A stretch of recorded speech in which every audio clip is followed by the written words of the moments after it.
वो बच्चों को पीछे छोड़कर वहां से तेजी से भाग निकलती है।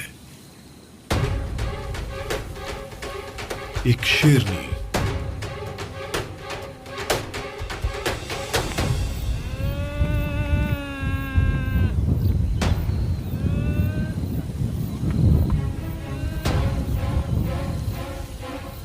ये दोनों एक ही तरह के जानवर का शिकार करते हैं, इसलिए अगर उसके बच्चों का पता चल गया तो वो तुरंत मारे जाएंगे।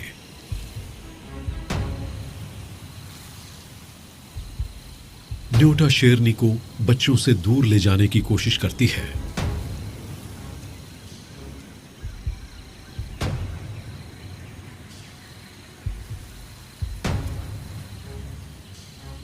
खुशकिस्मती से शेरनी पलट गई।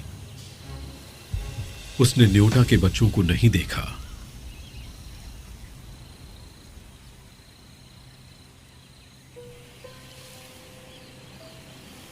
न्योटा ने वहां से कहीं और चले जाने का फैसला किया। आज वो और उसके शावक बाल बाल बच गए, लेकिन हर बार किस्मत उनका साथ नहीं देगी। बस शेरनी को पता चलने की देर है।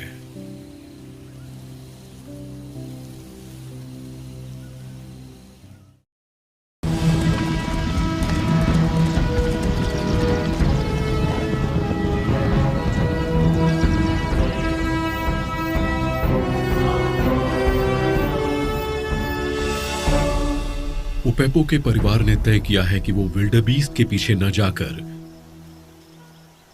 भैंसों के झुंड का पीछा करेंगे। ये सफर आसान नहीं है, थकान भरा है। किसी किसी दिन तो करीब 10 किलोमीटर तक चलना पड़ेगा।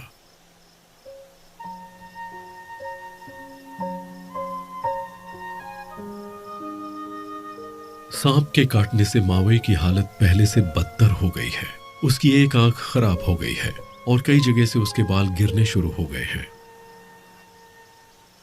इतने लंबे सफर की मेहनत उसका शरीर नहीं झेल पा रहा है।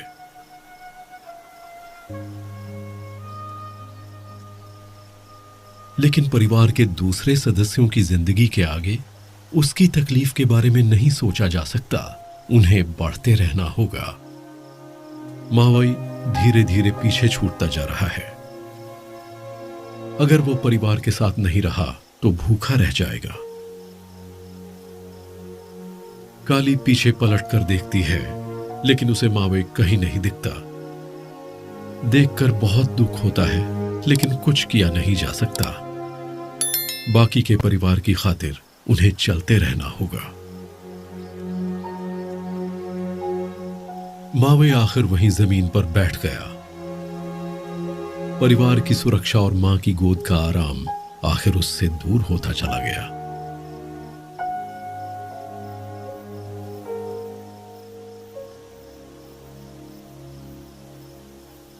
पिता सिम्बा भी घूमकर मावई की छोड़ी हुई खाली जगह को देखता है।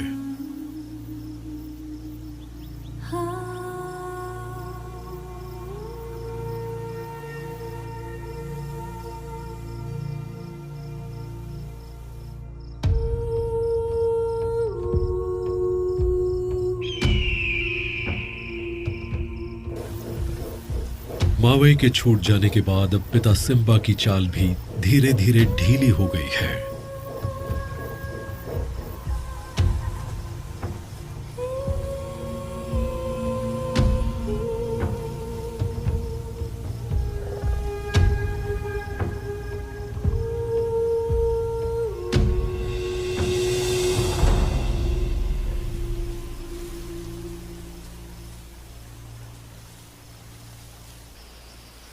उपेपो के परिवार ने पहले ही मावई को खो दिया है।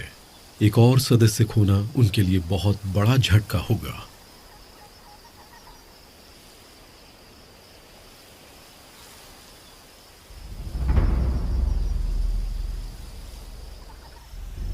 एक हफ्ते बाद इन्हें भैंसों का झुंड मिल गया है।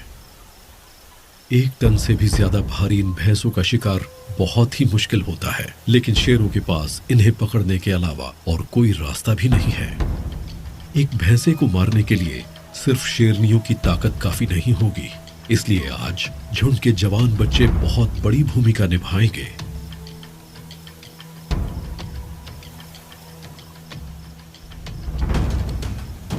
शिकार शुरू हुआ। मादा काली शिकार को उस तरफ खदेड़ती है जहां बाकी सदस्य छुपे हैं। भैंसे को काबू में करने के लिए उन्हें उसकी रीढ़ की हड्डी पर हमला करके उसे बेकार करना होगा।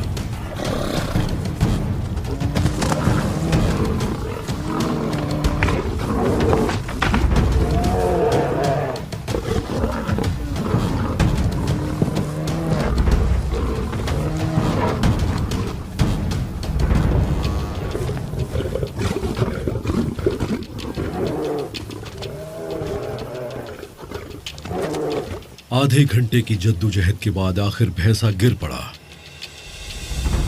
जहां शिकार छोड़ देने का मतलब मौत है और सिर्फ ताकतवर ही जिंदा रह सकते हैं, वहां हमदर्दी के लिए कोई जगह नहीं है।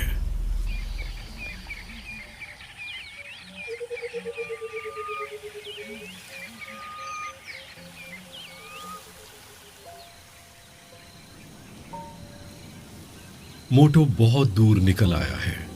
झील पूरी तरह सूख गई है और जिंदा जानवरों का कहीं कोई नामो निशान नहीं है। मोटो अब फिर से अकेला जीने लगा है। अब वो फिर से अकेला खाता है, अकेला पीता है, जैसे न्योटा के मिलने के पहले रहता था।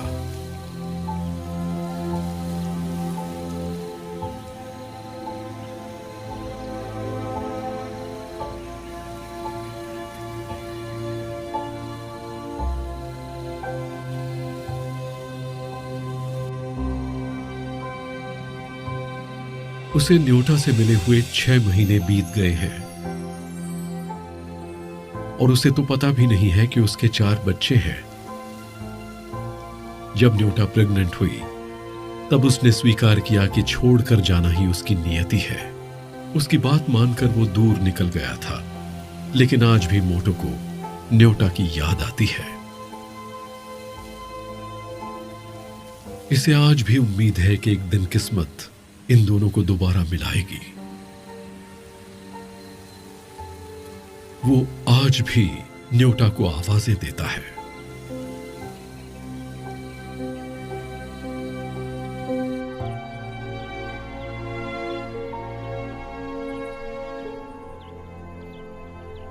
उपेपो के परिवार को एक छोटी सी पहाड़ी में शरण मिल गई है, जहां से उन्हें सब कुछ साफ दिखाई देता है। मुश्किल सफर खत्म हो गया है। हर तरफ शिकार ही शिकार है।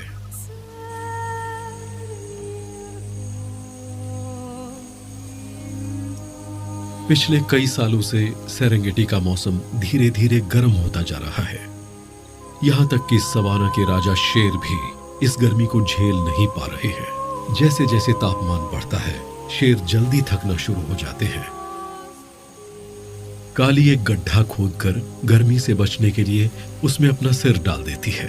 हालांकि शेर बहुत सफाई पसंद होते हैं, लेकिन इतनी गर्मी में इसके अलावा इनके पास कोई और चारा नहीं है। वैसे तो बारिश के मौसम में रोज बारिश होनी चाहिए, लेकिन यहां 1 हफ्ते से बारिश नहीं हुई है।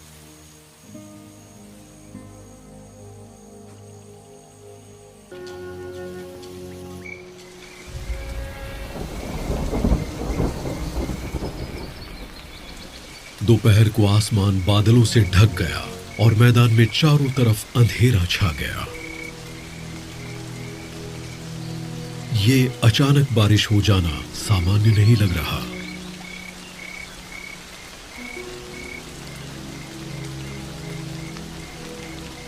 हालांकि वर्षा ऋतु में लगातार तेज बारिश होना आम बात है, लेकिन इस तरह अचानक मूसलाधार बारिश होना अजीब है। आज का सेरेंगेटी न्योटा के लिए पहले के सेरेंगेटी से बहुत अलग हो गया है। चाहे गर्मी का मौसम हो या बारिश का, दोनों अब पहले जैसे नहीं रहे। ऊपर से शिकार की कमी के कारण उसका अपने विरोधी शेरों के साथ आए दिन टकराव होता रहता है। उसके बच्चे अभी भी उसकी नजर में इतने बड़े नहीं हुए। क्या वो इस अनजान सवाना में अपने बच्चों को अकेला छोड़ने की हिम्मत जुटा पाएगी?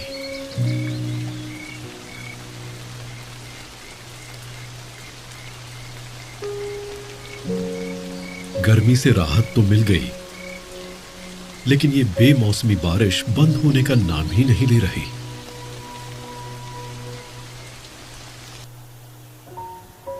पिता सिम्बा अब परिवार से बिछड़कर अकेला हो गया है। पैर से घायल होने के कारण वो पीछे रह गया। उपेपो के परिवार ने पिछले साल भर में 240 किलोमीटर का सफर तय कर लिया है। सिम्बा ये समझता है कि इस घायल पैर के साथ वो अब अपने परिवार की रक्षा करने के लायक नहीं रह गया। उसका वक्त अब पीछे छूट गया।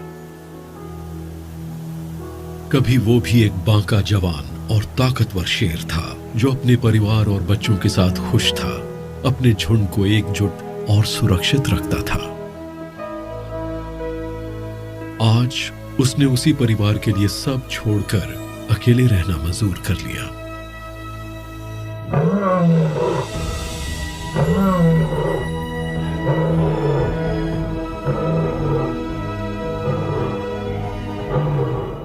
सिम्बा का आखिरी अलविदा सवाना में दूर तक गूंज गया।